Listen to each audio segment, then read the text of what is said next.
right, Dragon Ball Super fans. Now, this is going to be the first live stream on this channel, and I'm really excited to do it. Just have some live discussion in regards to the Prince of All Saiyans, Vegeta, and how he's been doing so far in the Tournament of Power. We're just going to have just an open discussion here. If there's anybody out there that'd like to join in the chat, just type in any questions in the chat below. I do have a live chat open here, and again, this is just going to be just pretty much a open conversation now.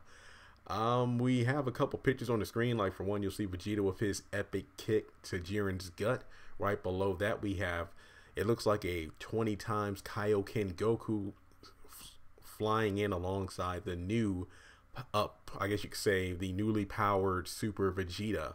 I mean, honestly, his build in that form after powering up in episode 123 did remind me of his power up to Ascended Super Saiyan or Super Saiyan Grade 2 against Semi-Perfect Cell. Now, when it comes to this fight, now, I really don't know what to make of it so far. I mean, is Vegeta in this new form as powerful as Ultra Instinct Goku?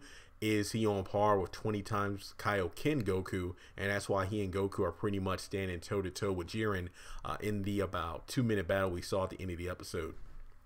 Now, just talking about Vegeta's performance so far in the Tournament of Power, there was a time where he was the #1 contender in terms of knockouts of the Tournament of Power's bracket. He had knocked out several characters who are, I guess you could say, throwaway characters for the most part. I mean, he and Goku both knocked out the trio, the Dangers, as well as most of, if not the entirety of Universe 9. I believe only one character was not defeated by Goku and Vegeta. It was the gargoyle looking one with wings, the green guy with the wings with the red eyes on his forehead. I know he got knocked out by Frieza, and by knocked out, he literally ran off the arena himself just to get away from being tortured by Frieza. And then from there, we had Vegeta getting a couple of scuffles with Ribrianne, and it's too bad that Vegeta didn't back off against Ribrianne. I remember when she first transformed and used that love blast where she had this giant heart, destroying the entire arena. Jiren was about to defeat or at least blast away Ribrianne, but Vegeta beat him to the punch, or the blast in that case. And then from there, he defeated a couple of, I believe it was Dr. Rhoda, and then that Purin, the Clayface looking guy from Universe 2, I believe. And from there, he saved Kaba from Mona, I believe that was when he went Super Saiyan 2. And then from there, Vegeta, had a scuffle here there against Frost and Vegeta.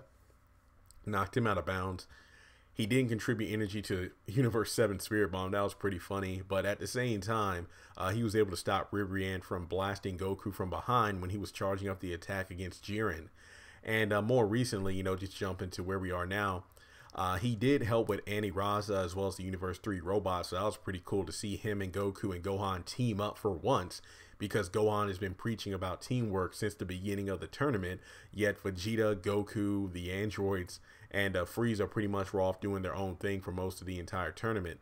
And it was pretty cool seeing Vegeta being like a mentor to Kaba, but I will say this much, it was intriguing in terms of, Vegeta's arc as a character, especially with Kaba and the Universe 6 Saiyans. Yeah, he never really had a scene with Caulifla and Kale. That was more Goku in the Tournament of Power, where Vegeta had scenes with Kaba, kind of reflecting their first encounter during the Universe 6 and 7 tournament during the Champa arc. Now, when it comes to Vegeta against Jiren, I really did enjoy episode 122, given the fact that we finally saw Vegeta actually being, I guess you could say, self-aware of the fact that, look, you know what, I'm arrogant, but that pride and that ego is what that's what makes me a Saiyan, and I'm not changing that for anybody. That's pretty much explaining why he is the way he is, which I feel is a perfect compliment to Goku, where at the beginning of the episode, he and Jiren were going at it, and Jiren was asking, hey, why do you want to get so powerful? Why do you want to get stronger? Oh, I don't know. I just like to get stronger. What about you? I think Jiren said something along the lines of, oh, I just want to seek what's beyond strength. And, oh, so you want to get stronger too, huh?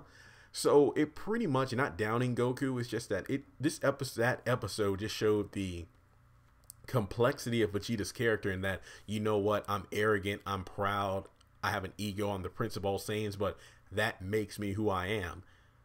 I'm not changing. Where Goku is pretty much, his character is just so simplistic in the fact that I just like to get stronger to get stronger. It's pretty much about testing himself, breaking his own limits. So again, not about downing Goku, but it really just shows that as a kid, you really admire Goku. But as you get older and really start to follow the storylines and character development and why certain characters are the way they are, that's why I feel a lot of fans moved over to the Vegeta fan base due to the fact that his character had depth. There was actual growth. He actually had character personality traits, family, and things that have actually made him grow as a character rather than being this proud elite. He's still a proud, arrogant Saiyan, but he's also had some good changes on the side.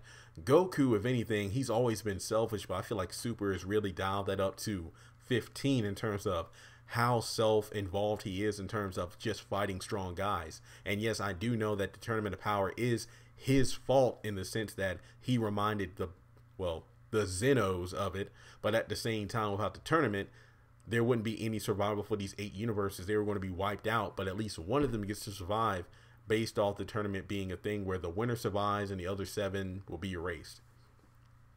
Now, in terms of Vegeta's transformation, I will admit it was pretty epic. Yeah, the animation was a bit meh. I mean, when you compare it to Trunks going Super Saiyan Rage in the future Trunks or Zamasu arc, when Goku got enraged during that same scene when Goku Black explained after switching bodies with the Super Dragon Balls with Goku, hey, here's what I did to your family. That was a pretty epic scene. I believe that happened in the same episode as Future Trunks' Power Up, so that was pretty interesting. And I mean, it was a bit lackluster because episode 122 had such great animation, just like 114. And 123 wasn't episode 5 bad. It was pretty average in terms of animation, but at the same time, I wish there was good animation just during the transformation scene, as well as when Goku and Vegeta charged Jiren. That was pretty interesting. I wish there was the animation to back up the epicness of the music, as well as the fact that, hey, Goku and Vegeta together are enough to kind of push Jiren back. But the thing is, I love about it is that those two never really fight I feel like the closest those two have ever fought together was against Merge Zamasu in the episode where it was right before they fused to Vegito. They spent that entire episode getting mollywopped by Merge Zamasu with the Halo. Like, literally, they couldn't even approach him. Then in the following episode, that's where Goku used the Kaioken after the beam struggle, which he somehow overpowered Merge Zamasu by himself, while it took a Trunks and Vegeta Gallic gun, or father-son Gallic gun, to push back the Heaven's Wrath blast attack, I believe it was called. But when it comes down to it, those two actually fighting a common enemy, but with their different fighting styles, is what's throwing Jiren off base. I think I can speak for everybody when I look at the picture below when they're charging Jiren. I'm just like, will you two just fuse already? Because there's 7 minutes left in the Tournament of Power. Vegito Blue was fused for, what, 7 or 8 minutes long, so their fusion could last so long as they don't exert too much power with one powerful energy blast. I mean, given the fact that Vegito Blue diffused so quickly, I dare say that Gogeta, let's say theoretically they used a fusion dance, their fusion as Gogeta might just diffuse within 5 minutes, let alone 7, because you look at how much more powerful Goku and Vegeta are in their current states compared to where they were during the future Trunks are. I mean, it's just incredible how much power they have exerting from their bodies now compared to then. And in terms of Vegeta and, you know, fighting Jiren, I really feel at the very end of it, it's going to be Goku versus Jiren, because I know that a lot of I believe the first picture we got of Goku as Ultra Instinct or Limit Breaker was when he had his shirt ripped off and he had his back turned to, you know, anybody seeing the picture. And in classic Goku fashion, it isn't the final battle unless his shirt is literally like destroyed, because right now it looks like he has the blue undershirt that we saw underneath his gi. So it goes without saying that Vegeta might be knocked out at some point, and then it's up to Goku to settle the score. But with one of the episodes coming up saying that, you know, power of the God of Destruction Toppo, I'm guessing, this is just pure speculation here, it might come down to the fact that Toppo gets some kind of power up or something along those lines, and Vegeta might have to help out, because right now 17 and Gohan were going against Toppo, but in the episode preview for next week, it looks like Gohan's going to help out Frieza against Dispo. So 17 might be holding off Toppo by himself and may get eliminated within the coming episodes. Again, that's just pure speculation on my part. So Vegeta fighting Toppo, it makes sense because we got a little glimpse of those two going at it during the Goku versus Kefla fight, but we only saw them fighting for a couple of scenes, like when Topo gets Vegeta in a bear hug and he like elbows him in the chest so he can get loose. And then from there, we really didn't see much of those two going at it. I feel like Topo and Vegeta would be great, mainly because of the whole second fiddle thing that Topo poked fun at Vegeta at. That would be pretty cool in my opinion. Not to mention, you know, how King Vegeta had like a goatee going on here with, you know, the mustache and mini beard, and then have Vegeta fight somebody that has a giant mustache. That would be pretty interesting for his character. So when it comes down to Vegeta in the Tournament of Power, I don't think he's going to be the one to defeat Jiren, if Jiren even gets defeated.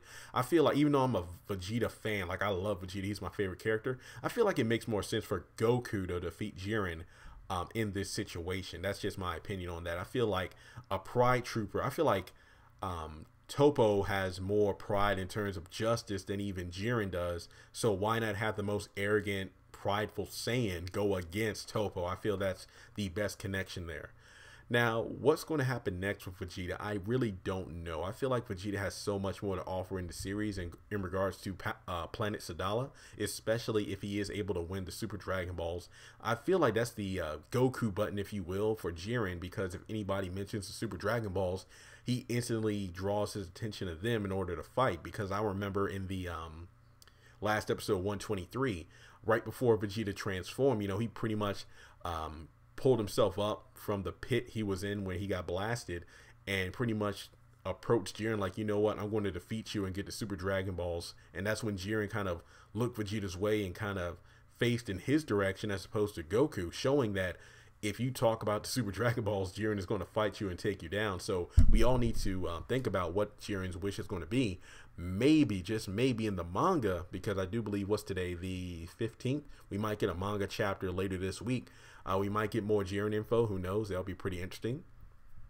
But I feel like Vegeta winning and wishing back Universe 6 would be interesting, because if you think about it, if Vegeta got an awesome power up, I mean, we know he did, but let's just go back to the beginning of the Tournament of Power, or when we were speculating what would happen at the very end if Vegeta would get a power up in regards to, you know, his son Trunks, his wife Bulma, and of course his newborn baby Bra. I felt like that would have been the trigger to cause Vegeta to power up, just like Gohan thinking about his family when he took out the end of the Universe 10's fighters. Now, when it comes to Kaba, that makes sense because that's an entire, literally Vegeta lost a planet of Saiyans again. First in his universe when Frieza blew it up, and now when the Zenos blew it up because Universe 6 lost. So I wonder if Vegeta does win, would he use the Super Dragon Balls just to wish back Universe 6, or would he wish back the rest of the universes? Who knows? I mean, even Goku said to Ribrianne in the 1 hour special, I don't know what I would wish for. Maybe I would wish for something for, you know, Chi-Chi and the rest of my family, but that's it. He just wants to fight strong guys. So honestly, it was never revealed. I mean, Goku was just, you know, being Goku in that moment. He never once said that, hey, I wish back the rest of the universes that get destroyed in this tournament. So it seems like, if anything, Vegeta has the most noble reason for wanting to win the Super Dragon Balls. Of course, we know Frieza wants them as well. Topo knows Jiren wants them, and of course Vegeta wants them. So it looks like Vegeta, Jiren, and Frieza, those are the last three on the arena as we know of for right now that want the Super Dragon Balls for very specific reasons. So that could be a hint to those four at least being on the arena. Well, three, but I'm also counting Goku. I don't think he's getting knocked out. But in terms of Vegeta's performance, I'm glad that we're getting more character on his part, you know, in terms of being more than just a guy who's, hey, I'm just going to knock out all the strong guys. It makes the most sense. That was his attitude when they were having the meeting at Capsule Corp before the Tournament of Power even began. So that's very interesting there. But not to just ramble on for too long, because it is almost midnight here in Virginia where I'm at. If anybody's watching, just let me know in the comment sections below. What do you think about Vegeta in the Tournament of Power? Would you like to join me in a future live stream? Because I'll be more than happy to do live streams about things like The Flash, Pokemon, and other different anime and comic book related topics, because that's what I'm here for. So let me know your thoughts on what Vegeta's been doing so far in the Tournament of Power. Are you looking forward to see how he's going to fare against Jiren alongside Goku? And will Goku and Vegeta